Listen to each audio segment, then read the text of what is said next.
Welcome back to the Own Your Awkward podcast. I'm your host, Andy Vargo, and every episode we get into what has made our guests vulnerable and how they've learned how to own their awkward in order to live their best life. Stay tuned so you can hear every awkward moment in today's show.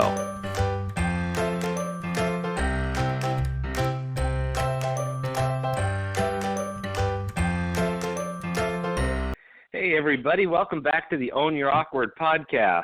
I'm your host, Andy Vargo, and this week we have Chris Allen, and Chris is the owner of Vibrant Hue Hypnosis and a local business here in Tacoma. Chris, how you doing today? I'm doing swell. Thank you, Andy. How are you?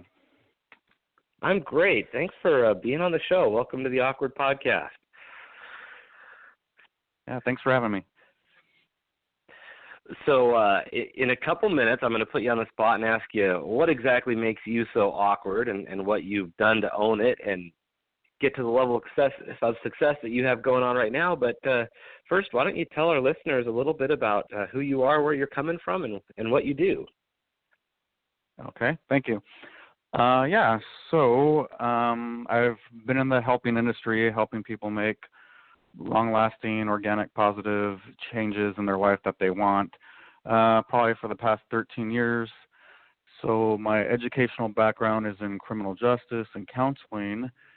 And so during the day, so to speak, I'm a probation officer, so I deal with all these wonderful people that, don't want to be there. And so I use a lot of motivational techniques to try to get them to start thinking about their lives and where they want to be and how to make changes come about in their life. So as you can imagine, with a job like that, there's a lot of burnout. There's a lot of, it tends to get you to become jaded. So it was probably halfway in my career. I had always heard about hypnosis, but halfway in my career, I met a coworker who was going through a hypnotherapy program, and she raved about it, and she was super in shape, and she was always coming up with the best foods for each coworker to eat and the best exercise routine. So she was like this fitness guru, and she showed me a picture of how she looked like 10 years ago and how it all changed with hypnosis. And so I always had the intrigue, but that really planted the major seed. And so then I moved to Washington about 6 years ago, and I was like, okay, I constantly need to learn something new, and it'd been several years since I had my master's, finished my master's up, and so I was like, okay, let's try hypnosis, and I went through the program, and it's like the most phenomenal thing that I've experienced as far as therapeutic technique to help people change and grow. And so I started my own business here in Tacoma, and I specialize in boosting people's self-confidence and esteem. I feel that's like the foundation for everything we do in life. And so anyone that comes in, I'll always put that in. So that's primary things that I deal with, but I help people with anything that they want to help. The common ones are smoking, weight loss. I also do exploration stuff where, people want to go back to a memory that they've forgotten about, a loved one that's deceased, or to find something. I have a whole spiritual program that I do for those people that are into that. So I help them connect with their higher self. I do past life stuff. Those are my favorite. And then there's other spiritual stuff that they can do, like getting in tune with their guides and all that other stuff.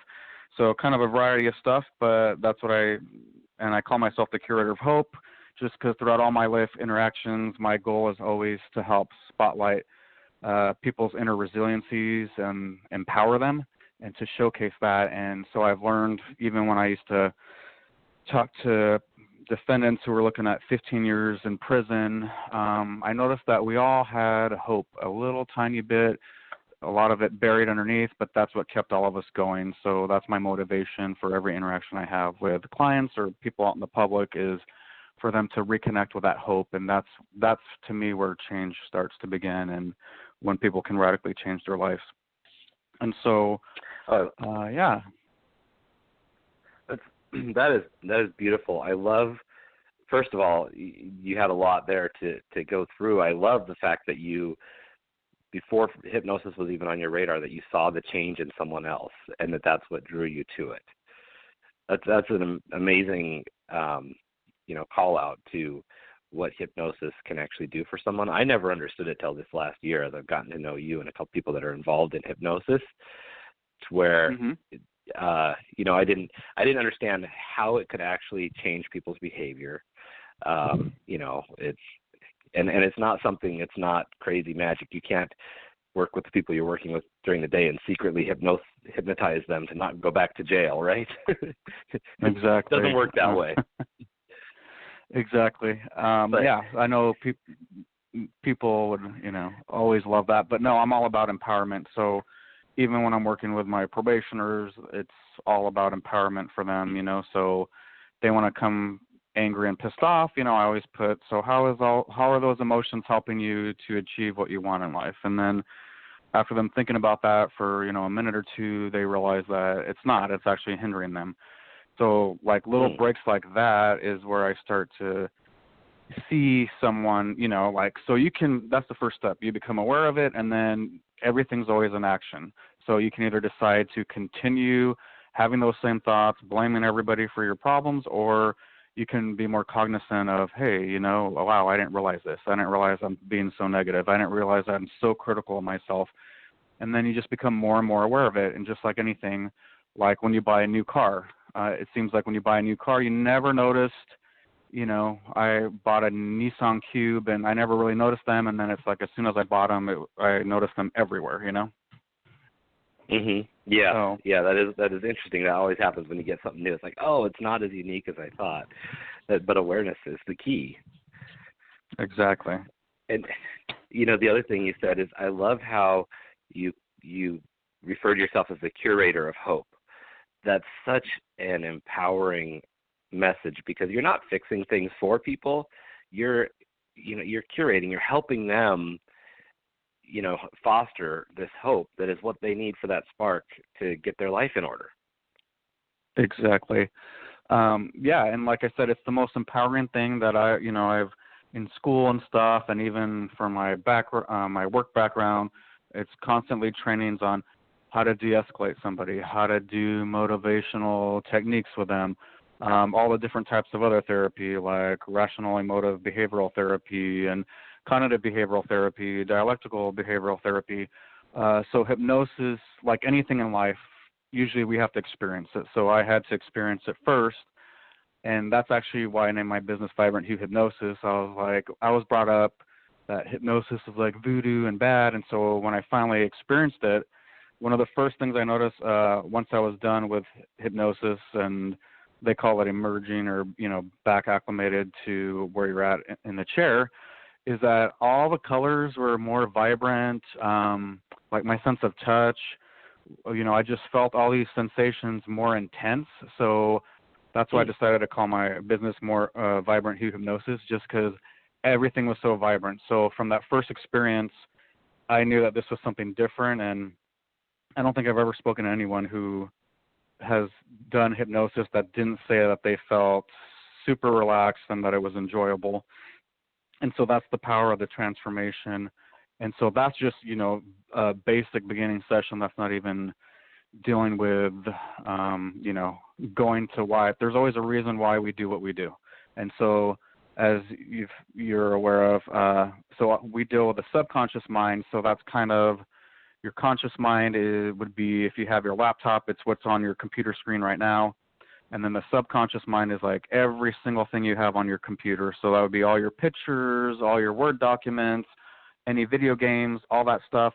So when you're in hypnosis, your subconscious mind is there and you're able to access everything. And so, you're the only one that knows what you need to do in life, why you're here, how to make changes, why you developed a certain attitude or behavior. And so essentially I'm just like a tour guide, just guiding people there, and then they're the ones that are able to essentially go there and be like, oh, well, this is why. And then it's up to them if they want to change that, if they want to heal from that, if they want to grow, or if they want to stay the same. I haven't had anyone that ever in a session just said they wanted to stay the same, because that would kind of defeat the purpose if you really want to change something. So it's just, right. I have an acronym that I call Hypnosis FAST. because you get freedom really fast. It accentuates your resilient nature and your strengths. You'll save emotionally, financially, physically, and then the time, it's super fast. I just had a client in here who just a couple hours ago in my office who, due to intense anger, could not open their fist. So their fists were completely clenched, and that was like a daily thing. The client would wake up, and the hand would be okay, and then as soon as the client saw the hand, it would immediately clench. Client came into my office and had to, with the other hand, pry every single finger and then smash the palm down on the chair, and then the fingers still were clenching. And so the same thing was happening, that's on the right hand, was happening to the left hand. And so just with the first introductory session that we did a couple hours ago, while in hypnosis, this client was actually able to open their hand, and I took a picture before and after, and then the client left, and, after hypnosis was just blown away by, this client has never felt that relaxed in like the past year and a half, and has carried around anger for the past 9-10 months, and said has been angry like almost every minute of every day. And the client said, wow, I don't have any anger right now.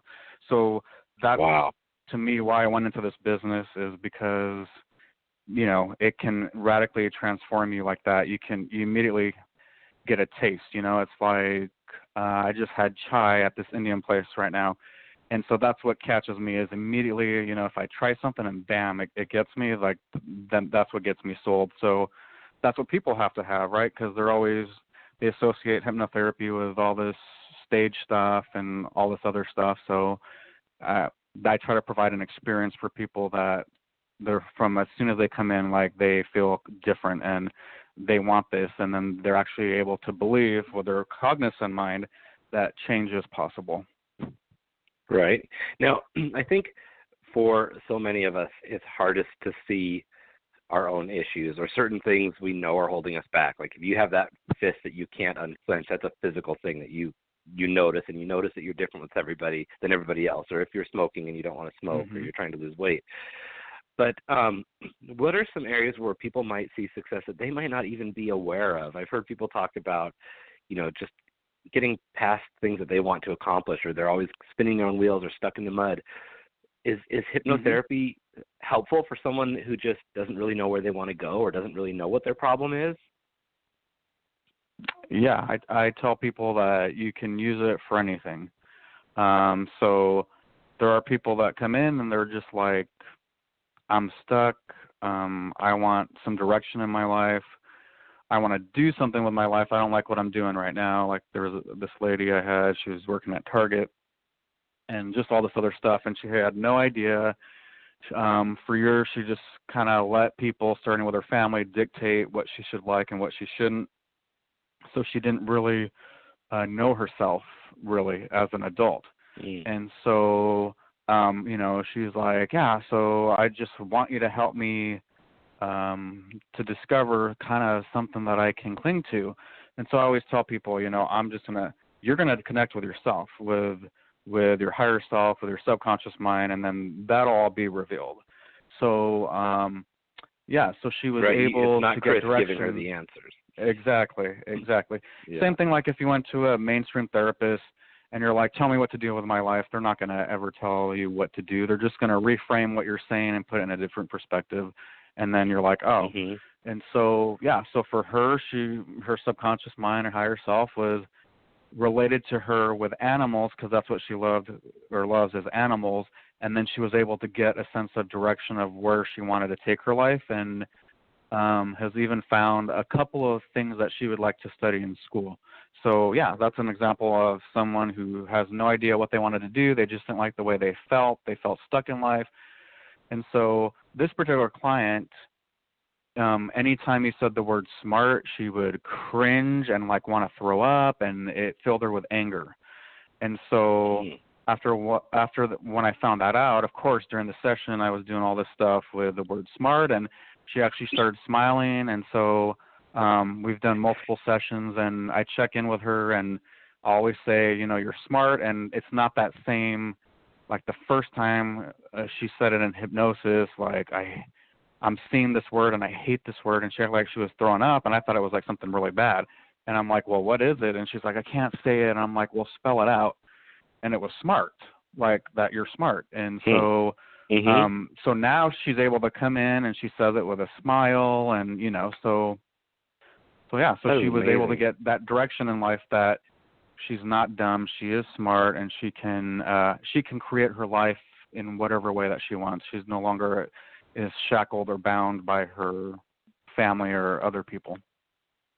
Yeah, and I don't know if people realize anger and resentment is something that is so bitter and eats you up inside, and you don't realize that you're carrying that around. And when you're able to let go of it, it is so freeing. And I think you've obviously seen that and shared that with both of these clients today.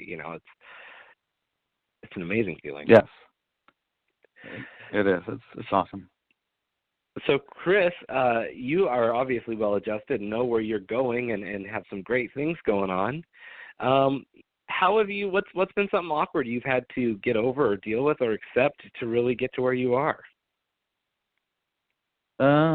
So it's kind of like what I more specialize in, right? I think we always have to have that connection, whether it's people don't really care about breast cancer until somebody is affected in their family or a loved one by that. So I always had a lot of self-doubt. I always, anytime it was something new, on the one hand, I had this rush of adrenaline that I love, that it's new, but then on the other hand, that fear and that self-doubt and self-judgment. And so, just like a lot of people in the therapy business or healing business, they pump out all this stuff to their clients or friends.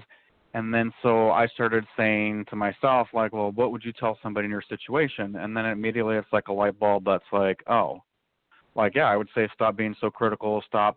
So that was kind of my awkward moment, if you want to say that, was like I'm preaching all this stuff, but then I wasn't really doing it to myself.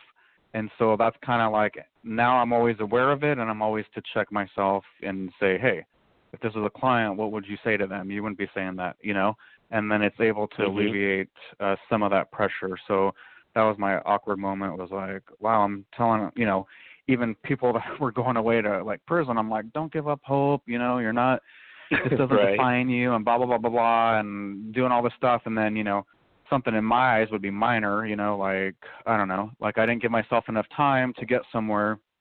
And so I was going to be on the border of like being a minute late or whatever. And I'm just like convicting myself as if I had like, committed manslaughter or something, so. Right. So that was my little awkward. The first time I realized that, I was like, oh.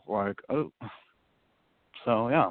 Well, and it's interesting. We do that to ourselves over and over again. And I see this with clients all the time, where we treat ourselves worse than people that we don't even like. And yes. And yet it's just permission to be kind to yourself is so important and such a good lesson to learn. Exactly. Be kind to yourself. So when you had that light bulb moment, you noticed that, what are some things that started happening for you? So, what I noticed, and I actually saw the image and everything, because I think people always want a quick fix, and nothing is ever really a quick fix. Like, so there could be a smoker. So they could come in and it'll, like the urge to smoke, that actual physical sensation will leave, but that's not why they don't smoke just because they smoke. It's because of something else, a belief they have or something that happened that they don't want to let go, right? And then so people, when they discover that, they're like, oh my gosh, why? We already worked on this. And I always explain, like, hey, it's like going to the gym. You got to keep doing it. And so going back to your question, what have I done, is that now I'm like really mindful. So that I immediately one day saw like an image in my mind and felt it of like this monster. Like when I was like self-critiquing, sabotaging, this huge monster was like screaming at me and yelling at me, and I kind of saw myself as a little kid. And then as I became aware of it, I noticed that monster started going down and down and down and down. Because then what happens is, when you're aware of stuff, then you kind of like are like, man, I thought you got over this. I thought you were more so advanced. And so you're still kind of like, critiquing yourself. So I was aware of that too. And this thing all of a sudden transformed into a puppy. and it was like a puppy like jumping on my legs. And so instead of getting mad because it was a puppy, and so in theory I used to get mad because I realized that I was self-critiquing myself, and then I would get all upset like, oh, why are you doing this? And then I realized I was just doing it even more. So on this particular time, the monster, when I became aware of that, transformed into a puppy, kind of like jumping on my leg. And it was such a relief to be like, oh, like that's nothing. Just like push the puppy down and say no, but there's no need to get mad at it, because what I was doing before was I was just increasing the monster even more. And so that's really helped me now. Anytime I have that, is I'm able to visualize those voices shrinking down to like a puppy, and it's just kind of like more like a little nuisance, and you're like, no, that's, later. And then it kind of has lost a lot of its power that it used to have over me. I love that image of a monster and something that you're trying to fight versus a cute little puppy that you're training and you're in control of. Exactly. That is brilliant. I've finally learned to take the voices that are those mean, awful voices in my head, and I have a character in my head that they're the bad guy, and it's kind of that monster. And in my head, it's like, oh, I'm not dealing with that monster today. And so when I start to hear that, instead of me thinking that's my voice of reason and that's how I should be thinking, it's, oh no, that's that bad group of bullies that I don't like. I'm not listening to them, and that's how I'm able to turn it off. But I love this puppy idea, because it's really more, you're in control. Aren't you cute little puppy trying to bring me down again? But it's not going to work. Exactly. That is awesome. And that's that was the real kicker for me. Was like, oh, you can't get mad at this. This is what they do, right? They just try to test the limits. They don't know. They're not fully trained. And then so it's helped me not to get upset with myself. Well, and it also helps you accept the fact that will always be reoccurring. Exactly. And that's the key, right? Because it's like, unless you're some highly advanced guru, like reality is you're still gonna have that happen. It's how you react to those things. I know for myself, when I was in my darkest space, and it was like, can I make it an hour or half an hour without having a breakdown, and be in the store and something reminds me of something that's hurtful, and I'm like, oh my gosh, how am I going to move on with life? I remember feeling like I was cured because I had gone a couple days without being at that point, and then as soon as I had that happen again, I felt like, oh no, I'm back at square one. And until I realized that it doesn't ever go away, but the length of time between when you have to deal with it gets longer and longer, and now it's 2 months, 2 years, whatever it is. So that so when it does happen, you're just like, okay, there's that puppy again, push him down, train him. I love that. Yep, and here's something else I'll share with the listeners that I didn't know, and through all my schooling and everything, and I recently found this out like maybe a year and a half ago, and it made so much sense to me, is that almost everything we do in life will get bigger, hopefully mature and all that, right? But there's one thing that never really matures, and that's your emotions. So if the first time you ever got angry was like when you were 2 years old, and so that same initial anger, anytime you get angry, you're going to feel that same sensation as if you were 2 years old. So that explains a lot why, you hear people say, gosh, I acted like I was 5, or like the first time you ever were betrayed was by a friend in, in elementary school, and you have this ripping your heart out, and then, you have a coworker that, you feel betrayed you now as an adult, and then you feel that same sensation, and you're like, what the heck? It's because that first initial emotion never actually matures. What matures is the way you respond to that emotion, because you're able to talk yourself down because now you're an adult. So like as a teenager, if you weren't allowed to go to the prom, like you literally felt like you were going to die. Where if that same feeling happens when you're an adult, you kind of talk yourself down like, I'm not going to die. This just really sucks, and I'm really pissed off right now. And so that's helped me when I've experienced different emotions, like, why am I acting like a... And that's because that first, it's like as if someone actually touches you. Like that first initial touch is always going to be the same way. But then the moments, seconds after that is what, all your lived years of experience come in, and you're like, no, it's not that bad. And so I think it's helpful for people to know that. So again, they don't beat themselves up over that. They just learn to, go with the other seconds that follow, and then you're able to make better judgments and better decisions. Well, you have just made me feel better about my level of emotional reaction, because just understanding that because it is that feeling of like, why do I feel this way? I'm, you know, I feel like the word triggered gets way overused, but I hate to use that word. But you know, I had a lady who did me funny a couple of weeks ago because I went before she thought I should go in a 4-way stop, and she was going to turn left in front of me, and granted she was there first, but she didn't have her blinker on, so we should have been going at the same time. And then I'm mad about it, thinking, why are you looking at me dirty? You're the one who didn't use your blinker. You know, don't give me the look. And then, but I'm driving away thinking, why am I this bothered by that little thing that doesn't even affect me? I'm never going to see her again. You know, it's like a split second. Exactly. But it's because my emotions are a 5-year-old. I just got to push that puppy down, I guess. Exactly. So but that's the key to life. You're aware of it. Yeah. So I will load the episode's loaded with all of your website and social media. But just for people who are listening, where do they find you, and how do they get started? We've got a few minutes left. So. Okay. Yes. So you can just Google search Vibrant Hue Hypnosis. So Hue is H-U-E, like a color.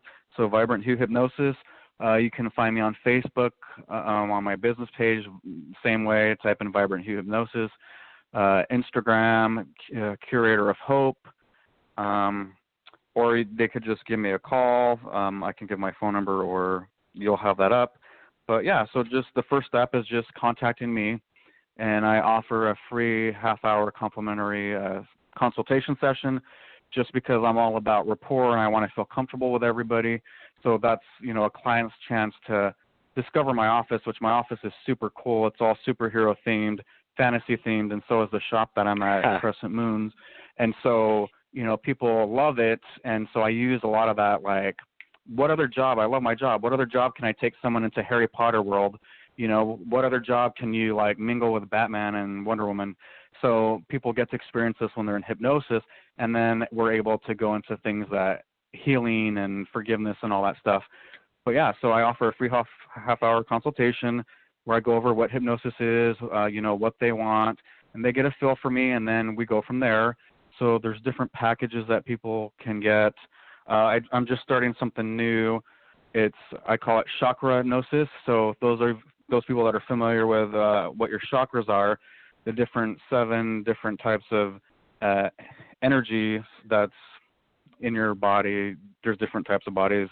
But yeah, so essentially it's your energy levels.